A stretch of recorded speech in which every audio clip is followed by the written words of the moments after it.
Иако сме на средината од месец февруари, сепак помеѓу граѓаните се актуелни интересирањата околу планирањето на годишните одмори, односно летните. На оваа тема, како што сте добро запознати, разговараме со нашите пријатели од туристичката агенција Ариес.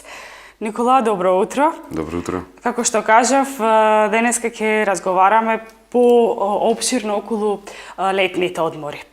Бидејќи сепак веќе полека одиме кон пролет, но што е она интересно што го нудите како туристичка агенција?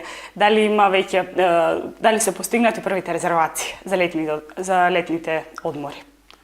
Како што разговаравме и минатите пати, трендот се промена. Значи веќе почнаа клиентите многу рано да го планираат својот одмор, да знаат точно кога ќе можат да отпатуваат на летовање и да успеат да добијат некоја придобивка, да уплатат со некои големи попусти кои ги имаме.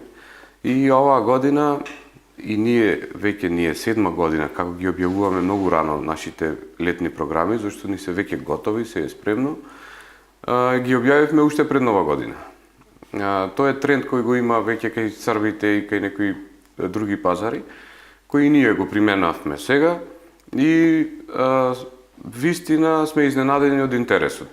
Имаме голем интерес за тие рани уплати и добро е што од еден финансиски аспект за нас е многу битно, зашто можеме да собериме средства кои ќе ги инвестираме кај нашите партнери каде што имаме закупено капацитети, а со тоа ќе им помогнеме да тие капацитети ги дотераат како што треба да бидат, да се реновира, дел да се коригира, да се бојадиса, да се спреми за нашите клиенти. Бидејќи и претходно пред да започнеме со разговор, разговаравме околу интересните дестинации, но еве сега пред гледачите, кои се оние топ дестинации кои што веќе се резервирани и вие кои им ги нудите за место каде што би можеле пријатно да си поминат во текот на летниот период? Многу интересно што ние имаме на традиција на овој терен да патуваме на најблиските дестинации. Нормално тоа ни е Грција, можеби дел Албанија и Црна или евентуално Бугарија, но во главном 90% е тоа Грција. Традиција постои уште одавна, уште кога ние сме биле деца и така, и тоа не е нешто како дома. И прво човек кој ќе помисли на одмор и летување, не знам, по дефолт помислува на Грција. Така и сега е трендот тој, како дестинација ни е најбарана и то најмногу тие места кои традиционално се посетени од нашите клиенти. Тоа е Олимписка ривиера, како најблиску и можеби најекономичен одмор кој може таму да се оствари. Тука е Халкидики, незаменливиот Халкидики. Последните години, да речем 7 години, веќе со новиот автопат кој го направија грците кон Јонско море, тој дел доживува еден процут, има многу интерес за Јонското море и се концентрираме ние на повеќе делови. Секоја година успеваме да по некоја нова дестинација да поставиме во програма, зашто имаме некои редовни клиенти кои секоја година бараат нешто друго, нешто ново, што е многу добро. Значи, стварно треба човек да размисли и да посети повеќе дестинации.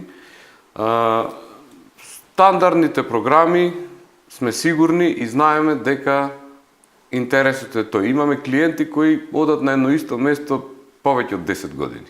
Неверојатно, таму си го нашле местото за релаксација на вистинското. Мене и како клиент ме интересира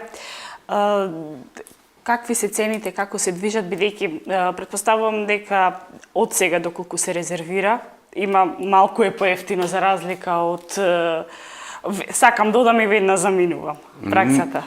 Некогаш и тој систем на last minute е интересен, но овој first minute кој го викаме рано резервирање не е малку, туку многу е поевтино. Значи, како се движат цените вака? Сега, например, до минатата недела имавме на некои дестинации попусти до 35%. Значи тоа е 1/3 од вкупното чинење на аранжманот.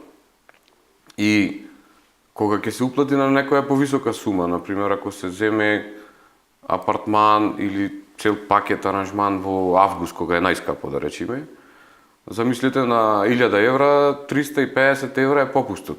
Значи уште еден одмор човек ќе искористи со тоа ако уплати сега. Зависи од периодот кој го уплаќаат. Нормално тој попуст е процентуален. На некои што се ефтини аранжмани, кои не се тие првите или последните термини во летото, имам помали попусти нормално, зашто сега имаме, наречиме, најефтината понуда, ние 39 евра, летување 7 дена, со вклучен автобуски превоз, која е некоја смешна цена. И многу често знаеме да им кажеме на клиентите, поскапо дома ќе ве фати ако останете 7 дена. Пензионери кои имаат слободно време, можат да патуваат, порано да ги земат внуците и додат 3 недели на море, истите пари ќе ги потрошат како дома да биле. Да не изборуваме за тоа колку е пријатно сепак и колку се препорачува, посебно за најмладите. Ние балканците, значи, во просек секој се вртиме околу балканските држави, но дали имате клиенти кои што сакаат да патуваат малку подалеку од Балканот? Има, да. Од овие земји кои што излегуваат на море? Има нормално. Значи, Турција, како дестинација на Анталискиот регион и Кушадаси, но Анталискиот регион заради чартерите кои ги имаме, е секогаш многу популарен, посебно тој систем на all inclusive кој се воведе пред некои десетина, не, повеќе од 15 години, е многу атрактивен. Мене лично не ми се допаѓа, но е толку многу популарен. Тука се работи за вкус. Да, сите се работи имаме за различен вкус. Да, јас например сакам поактивен одмор, малку човек да не е врзан за хотелот, макар да во хотелот тој е еден мал град, имате содржини се и се што, дури имате и кино, и концерти секоја вечер, организирани игри, забави. Едноставно не морате да излезете од хотелот тие 7, 9, 10 дена или колку би престојувале таму, а во тој период не ви треба новчаникот, оставете го во собата и се ви е на располагање. Турција е многу популарна заради тоа, заради тој систем и не само заради тоа. Турција е многу убава земја, многу убаво море, екстремно услужливи домаќини, значи турците се за тоа први. Но сепак тоа имплицира малку повисоки цени, зашто се работи за хотелско сместување од висок квалитет, се работи за авионски превоз, зашто за Анталија е далеку, автобуски не е препорачливо. И за нашиот буџет малку е така и така. Ама имаме патници кои си планираат, си сакаат тоа да го уплатат, имаме некои кои се и поимашливи и ќе го направат таков одмор. За некој е одмор со ништата. Каква е состојбата со барањата околу посета на Хрватска? Хрватска, за жал, последните години, посебно во Битола и околината ние кои работиме, многу малце е барано.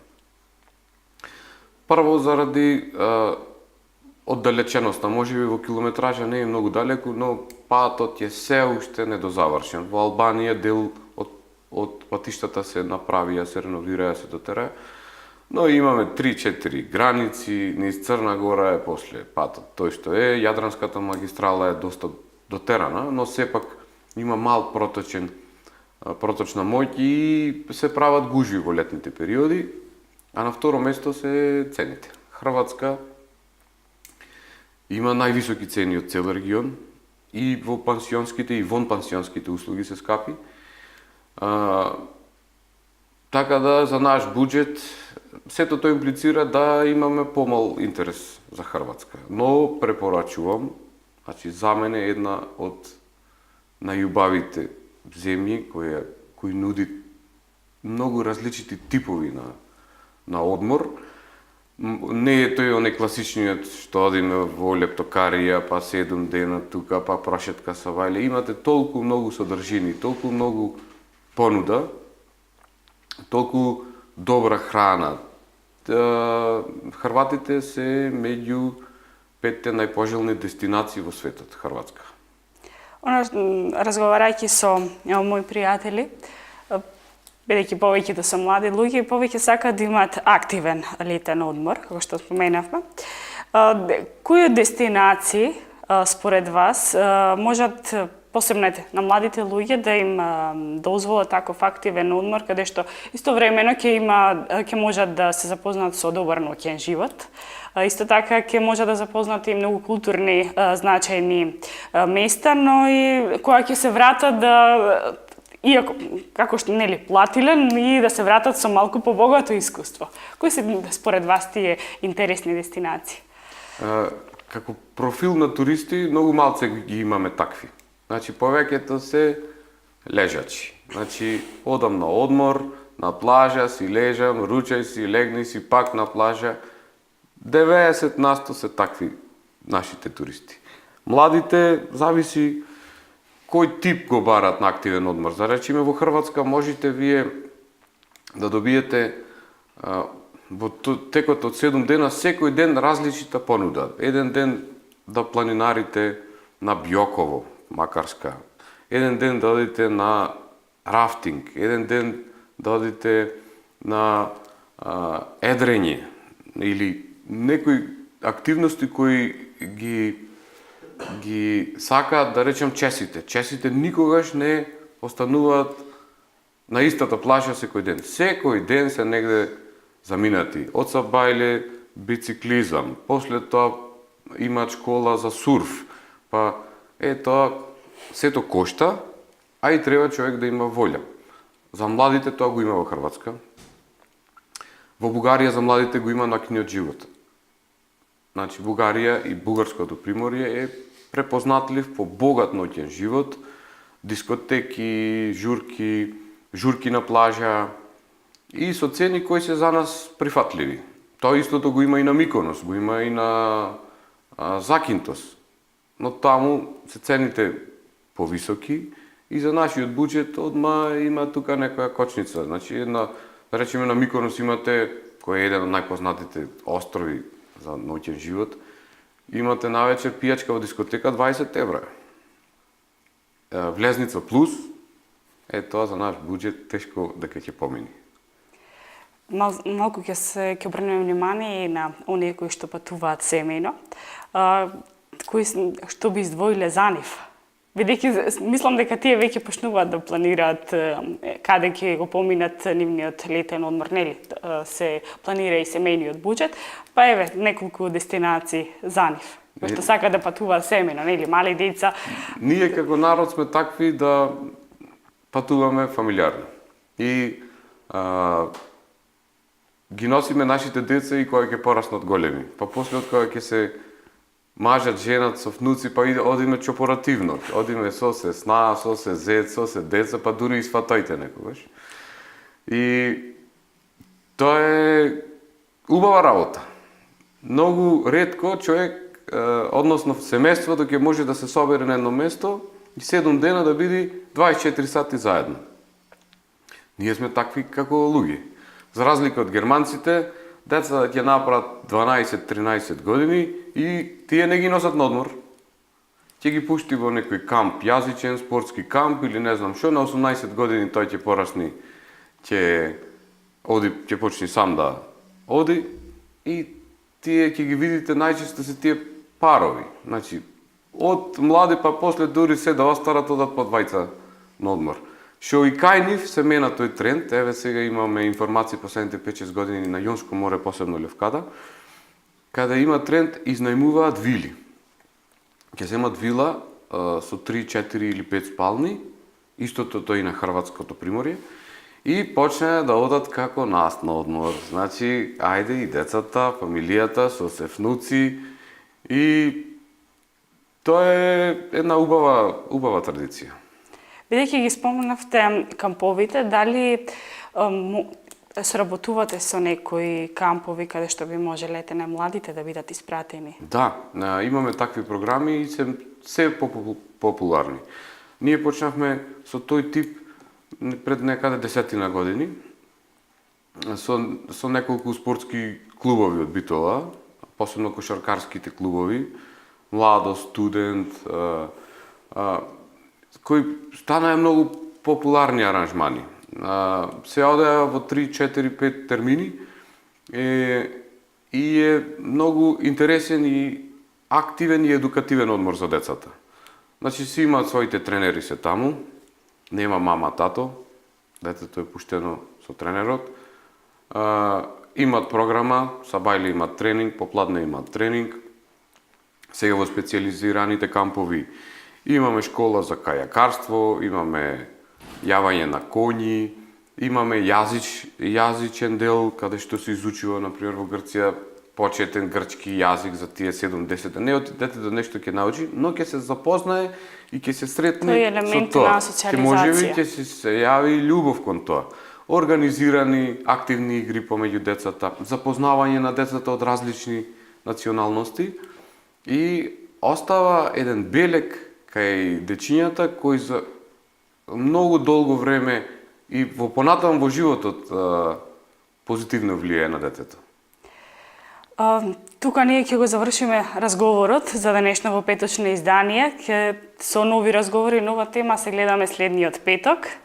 Па за тоа време ги покануваме битолчани, но и поширок од регионот, доколку се заинтересирани за да го организират својот летен одмор или некои други активности, да се обратат до вас и верувам дека ќе им бидете на располагање и ќе им ги дадете најдобрите понуди. Се разбира, нека дојдат кога сакат, нека се информираат, сигурно за секого ќе има нешто да одбереме. Никола, јас ти благодарам, до следниот петок. Чекам да дојде петок. Почитувани, ние одиме понатаму со утринската програма Деница на телевизија Мега.